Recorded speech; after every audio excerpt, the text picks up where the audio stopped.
Assalamualaikum sahabat-sahabat waktu berbicara yang dirahmati Allah. Bayangkan, sebuah negeri yang katanya tak terkalahkan diguncang dalam sunyi. Bukan oleh perang. Bukan oleh senjata.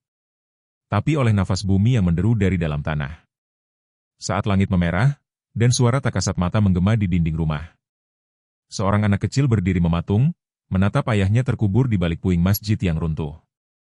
Jeritan itu bukan hanya kehilangan, tapi pertanda bahwa sesuatu yang besar tengah tiba. Apa yang sebenarnya terjadi di balik gempa Israel hari ini? Kenapa bencana ini terasa seperti peringatan keras dari langit dan bumi? Di bawah langit biru yang cerah, Tel Aviv berkilau seperti perhiasan modern. Gedung-gedung tinggi memantulkan sinar matahari dengan angkuh, jalanan ramai dengan kendaraan listrik, dan layar digital mengabarkan kemajuan hari demi hari.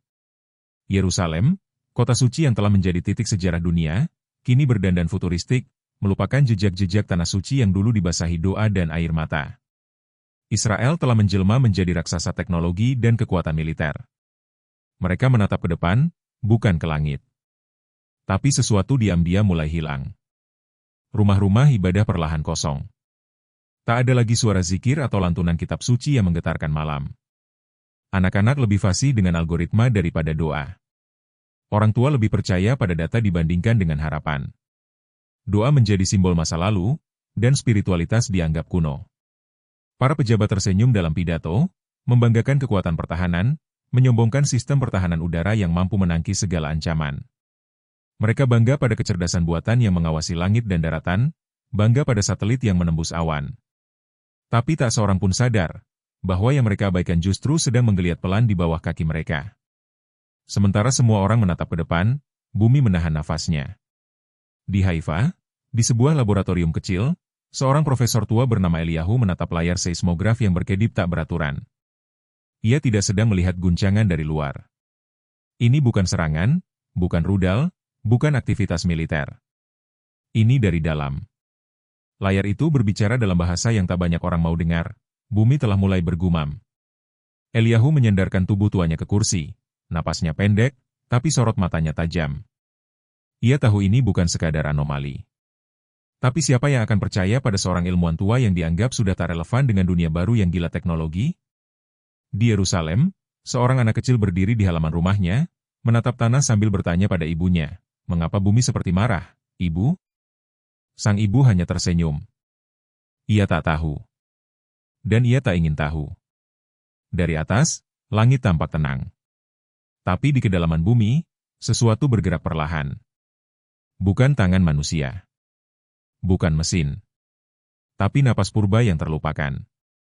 Babak awal telah dimulai. Dan dunia belum tahu bahwa diamnya bumi adalah bentuk amarah yang paling berbahaya.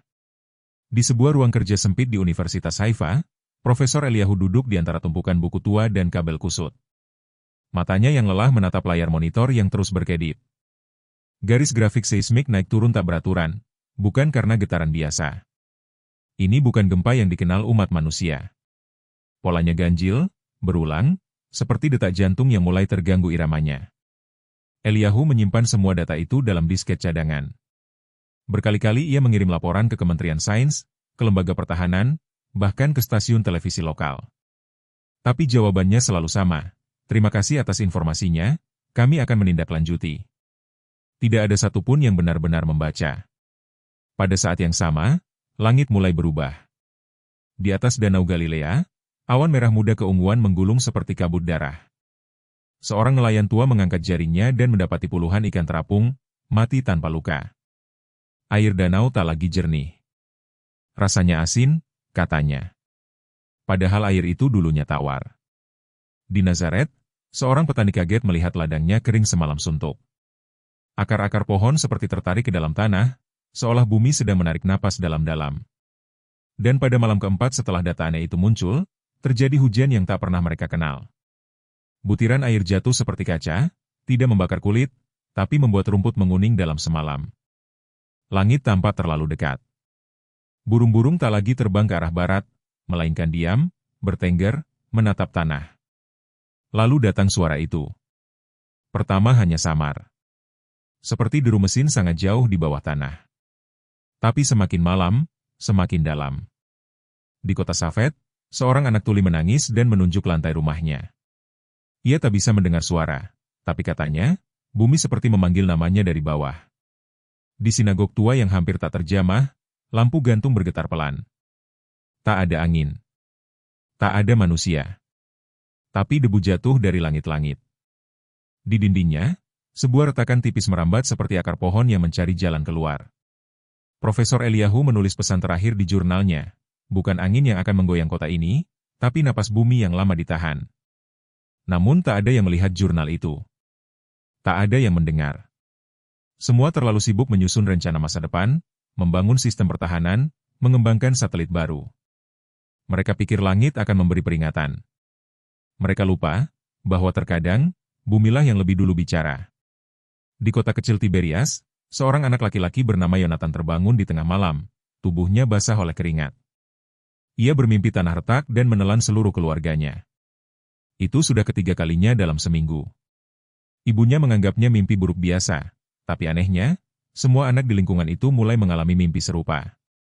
Ada yang menggambarkan suara tangisan dari perut bumi, ada yang melihat rumah-rumah runtuh, dan ada yang hanya menggambar warna merah dan hitam saat disuruh menggambarkan langit. Di kebun binatang Ramat Gan, singa-singa mengaum terus-menerus tanpa sebab. Gajah menolak makan. Seekor unta ditemukan mati, matanya terbuka dan tubuhnya kejang, tanpa penyakit. Para dokter hewan kebingungan. Mereka tidak tahu bahwa binatang-binatang itu merasakan sesuatu yang manusia abaikan. Profesor Eliyahu kini dianggap gila. Ia mencoba menyusup ke siaran radio komunitas, berkata dengan suara gemetar, bumi menyimpan napasnya terlalu lama. Dan saat ia menghembuskannya, tak ada tempat yang akan tetap berdiri. Tapi gelombangnya diputus. Siaran dimatikan. Semua yang mendengar menganggapnya nostalgia ilmuwan tua yang tak laku lagi dalam dunia modern. Satu-satunya yang tertarik adalah seorang pemuda bernama Daniel, seorang blogger muda yang dikenal sebagai penggali teori-teori konspirasi. Daniel tinggal di pinggiran Yerusalem. Ia pernah menulis tentang sistem pertahanan udara yang rusak, tentang suara tak dikenal di bawah laut mati, tentang malam-malam di mana bumi bergetar halus seperti tubuh demam. Semua tulisannya dicap hoaks. Akunnya berkali-kali diblokir, tapi ia selalu kembali dengan saluran baru. Suatu malam, Daniel meletakkan alat perekam getaran sederhana buatan sendiri di bawah rumahnya. Dan ia mendengar suara itu. Sangat pelan, nyaris seperti bisikan. Tapi bukan suara mesin, bukan suara air atau batu. Suara itu seperti helaan napas panjang, dan gema tangisan samar. Ia unggah rekaman itu dengan judul, Bumi Sudah Hidup. Kita yang mati. Video itu sempat viral, lalu cepat diturunkan. Ia dipanggil ke kantor keamanan dalam negeri, diperingatkan untuk tidak menyebar kepanikan. Ia keluar dari ruangan itu dengan mata merah dan tangan gemetar. Tapi malam itu juga, ia mengemas tas kecil dan mulai mencari tempat lebih aman. Ia percaya bumi sedang bersiap bicara. Dan tidak ada gedung yang cukup tinggi untuk menghindarinya. Namun, di balik layar, di balik semua kepanikan yang ditutupi rapat, gema itu terus tumbuh. Dan semua yang pernah mendengarnya, tidak pernah tidur nyenyak lagi. Langit Tel Aviv terlihat ganjil. Bukan karena awan atau hujan, tapi warnanya. Abu-abu kebiruan dengan semburat kemerahan yang tak biasa. Seolah langit lupa caranya menjadi biru. Di jalanan, pohon-pohon tua mulai roboh padahal angin nyaris tak berhembus. Asap dari tanah muncul tanpa api. Di beberapa tempat, jalan aspal retak halus seperti kulit yang mulai mengelupas. Tidak ada yang tahu kenapa. Tidak ada yang mau tahu. Di kampus Haifa, Profesor Eliyahu kembali menyalakan peralatan lamanya. Ia menemukan grafik-grafik yang melonjak tiba-tiba. Getaran-getaran kecil, tapi padat, muncul dari kedalaman yang sama. Ia mencatat semuanya, menyesuaikan data dengan rekaman Daniel. Malam itu ia menulis di buku catatan tuanya, dengan tangan bergetar. Ini bukan pergeseran. Ini bukan tabrakan lempeng. Ini sesuatu yang bangkit. Keesokan harinya, 2 rumah di wilayah Safed runtuh tanpa sebab.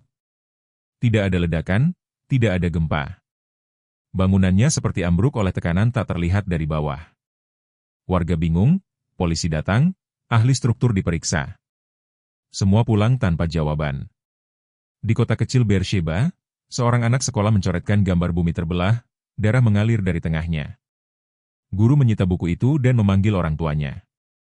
Tapi anak itu hanya berkata dengan suara pelan, "Tanah sudah marah, kita tak bisa sembunyi." Sore itu, Eliyahu masuk siaran radio lokal secara ilegal. Dengan suara lirih namun tegas, ia bicara selama 2 menit sebelum diputus. Jangan tidur di lantai atas. Jangan tidur di gedung tinggi malam ini. Bumi akan bicara. Tapi bukan dengan kata-kata. Ia akan bicara lewat retakan, lewat runtuhan. Jika kau masih ingin melihat matahari, keluarlah. Sekarang. Siaran itu diputus, tapi sempat direkam. Video amatir menyebar di kalangan warga yang resah. Beberapa mulai pindah tidur di mobil, sebagian membawa anak-anak ke taman. Tapi lebih banyak lagi yang menertawakan. Tua bangka cari sensasi, kata seorang netizen. Di rumahnya yang sederhana, Daniel menyiapkan tas berisi senter, selimut, roti kering, air minum. Ia memaksa orang tuanya keluar rumah. Mereka bersikeras menolak. Tapi saat lantai dapur mereka tiba-tiba retak sepanjang 70 cm tanpa gempa, barulah sang ayah terdiam lama. Malam pun turun. Sunyi. Seperti bumi menahan napasnya sekali lagi. Tapi tak seorang pun tahu bahwa saat bumi menahan napas, yang ditunggu bukan damai, melainkan dentuman pertama dari kemarahan yang lama ditahan. Pukul 22.47. Tel Aviv tampak seperti kota yang tertidur terlalu awal. Jalanan lengang. Lampu-lampu tetap menyala, tapi tak ada yang benar-benar berjaga. Beberapa keluarga mulai tidur di mobil, berjaga di taman, atau duduk gelisah di balkon. Tapi sebagian besar masih terlelap di rumah-rumah bertingkat mereka, menolak percaya bahwa bumi bisa menjadi musuh. Daniel duduk di rumputan taman kecil bersama kedua orang tuanya. Di dekatnya, beberapa anak tertidur dalam pelukan ibunya. Langit malam tampak bersih, tapi anehnya tidak ada bintang. Seolah semuanya lenyap di telan gelap yang lebih dalam dari biasanya. Pukul 1.03. Seekor anjing liar menggonggong terus ke tanah. Seekor kucing lari terbirit-birit, melompat ke atas pohon. Burung-burung gagak berterbangan tanpa arah, meski malam masih pekat. Pukul 2.11. Di Yerusalem, seorang nenek bangun karena cangkir teh di atas meja bergetar ringan. Ia menatapnya lama, lalu berjalan pelan menuju jendela. Jalanan kosong. Tapi dia tidak tidur lagi. Pukul 3.17. Semua diam. Tidak ada angin. Tidak ada suara. Bahkan serangga pun lenyap. Lalu bumi menarik napas panjang dan melepaskannya. Dentuman pertama terdengar seperti petir dari dalam tanah. Lalu disusul gemuruh panjang, seperti suara 1000 kereta melintas di bawah kaki. Tanah bergerak seperti ombak. Gedung-gedung tinggi berayun sebelum runtuh satu persatu, seperti kartu domino jatuh dalam gerakan lambat tapi pasti. Orang-orang terbangun bukan oleh suara, tapi oleh tubuh mereka yang terlempar dari ranjang. Listrik padam seketika. Menara-menara sinyal runtuh. Kota terang itu menjadi gulita dalam sekejap. Jeritan memenuhi malam, bercampur dengan derit bangunan dan dentuman batu bata yang saling berbenturan. Daniel memeluk ibunya erat saat taman di sekeliling mereka retak. Asap keluar dari bawah tanah. Cahaya merah samar terlihat dari lubang-lubang retakan, seolah perut bumi sendiri menyala. Di seluruh Israel, dari Haifa hingga Eilat, gempa menghantam dengan kekuatan yang tak tercatat. Ini bukan sekadar gempa bumi. Ini semacam perlawanan. Sebuah pengusiran. Dan saat akhirnya bumi berhenti mengguncang, tidak ada yang bisa berkata-kata. Kota yang sombong itu hancur. Bukan oleh perang. Bukan oleh senjata. Tapi oleh tanah tempat mereka berpijak. Malah menjadi lebih sunyi dari sebelumnya. Tidak karena damai, tapi karena semua yang bisa bersuara sudah runtuh bersama bangunan yang mereka banggakan. Langit memerah, bukan karena mentari terbit. Tapi karena debu, asap, dan bara masih menari di atas kota yang roboh. Subuh datang tanpa suara azan, karena pengeras suara masjid hancur, dan menara-menara gereja runtuh. Tak ada cahaya keemasan yang biasanya menyentuh dinding-dinding kaca. Hanya semburat muram yang menyelimuti puing-puing kota mati. Daniel membuka matanya. Wajahnya berdebu. Ibunya menangis perlahan. Ayahnya berdarah di pelipis tapi masih sadar. Mereka selamat, tapi bukan karena perlindungan manusia. Di sekeliling mereka, Taman tempat mereka bernaung kini penuh dengan orang-orang yang selamat, duduk diam, syok, dan tak tahu kemana harus melangkah. Di seluruh Israel, jaringan komunikasi lumpuh total. Tidak ada sinyal. Tidak ada internet. Tidak ada siaran berita. Pemerintah terputus dari rakyatnya. Rumah sakit roboh. Bandara rusak. Tidak ada kendaraan yang bisa bergerak karena jalanan terbelah dan tertutup reruntuhan. Helikopter bantuan dari luar negeri hanya bisa melayang dari kejauhan, melihat kehancuran dari atas. Mereka menyadari, tidak ada tempat mendarat. Tidak ada titik koordinat yang aman. Tidak ada sistem yang bisa dijangkau.